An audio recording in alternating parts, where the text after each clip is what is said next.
అస్తిత్వము నేనే ప్రతిరూపం నీకు అలాంటి ఆడది మోసే గర్భంలో ఒక ఆడపిల్ల ఉందని తెలిసి నువ్వు పిండాన్నే చిదిమేస్తావు ఎందుకురా మరి నేనే నిన్ను కాదంటే నీ మనుగడ ఏమిరా నేనేరా అమ్మను అయ్యేది నేనేరా అదిని అయ్యేది నేనేరా అమ్మను అయ్యేది నేనేరా అలిని అయ్యేది ఆడ కూతురై పుట్టడం మన్నించరాని నేరమా మగవాడిలో సగమై ఎదిగిన ఆ ఘనతను ఎందుకు మరచిలో అయ్యో కత్తుల దాడిని చేస్తుండ్రు ఆ కడుపులు ఇసుకలు చేస్తుండ్రు కుంపి గొంతులు నులివేస్తూ పసి ప్రాణం విలువల తీస్తుండ్రు అలా ఆ చెత్త కుప్పలో ఊపిరాడక విలవిలమంటే కనికరించని లోకంలోకి ఎందుకు వచ్చానో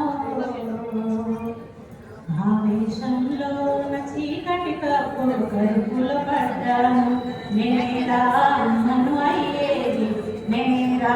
అలిని అయ్యేది నేనేరా అమ్మను అయ్యేది నేనేరా అలిని అయ్యేది 9 నెలలు మోసిన తల్లి ఆడది అన్న సంగతి మరచి మెట్టి నిండికి కీడులు చేసి ఆడబిడ్డకు జన్మనిస్తినని మగవాడిని కంటే గౌరవం అది ఆడపిల్లైతే అగౌరవం అని కసితో వీధి నడిపిరేస్తే ఏ కుక్కో మనల్ని తాపిస్తే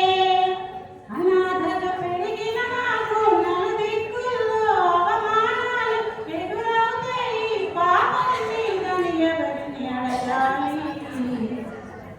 ఈ లోకం చూసే దేవన చూపు అయిపోవాల నేనేరా అమ్మను అయ్యేది నేనేరా అలిని అయ్యేది నేనేరా అమ్మను అయ్యేది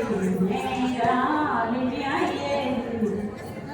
నే అబలను కాదుర సబలను వికరిస్తుంది కదరా గగనము పురాణాల్లో నా బలముకు శ్రీకృష్ణుడు బ్రతికిన చరితము కాకతీయ సామ్రాజ్యము హరేని నడాని రుద్రము ఆ తెల్ల దొరలో తరిమిన ఆ ఝాన్సీ బాయిని నేను ఇలా నా చరితను మరచి ఆడపిల్లంటే భయమును దాచి మూర్ఖులు మీరే ఒక్క క్షణము ఆలోచన చేయురా అతి గుంతులో వరి గింజను వేసి పాపం చేయకురా నేనేరా అమ్మను అయ్యేది నేనేరా అలిని అయ్యేది నేనేరా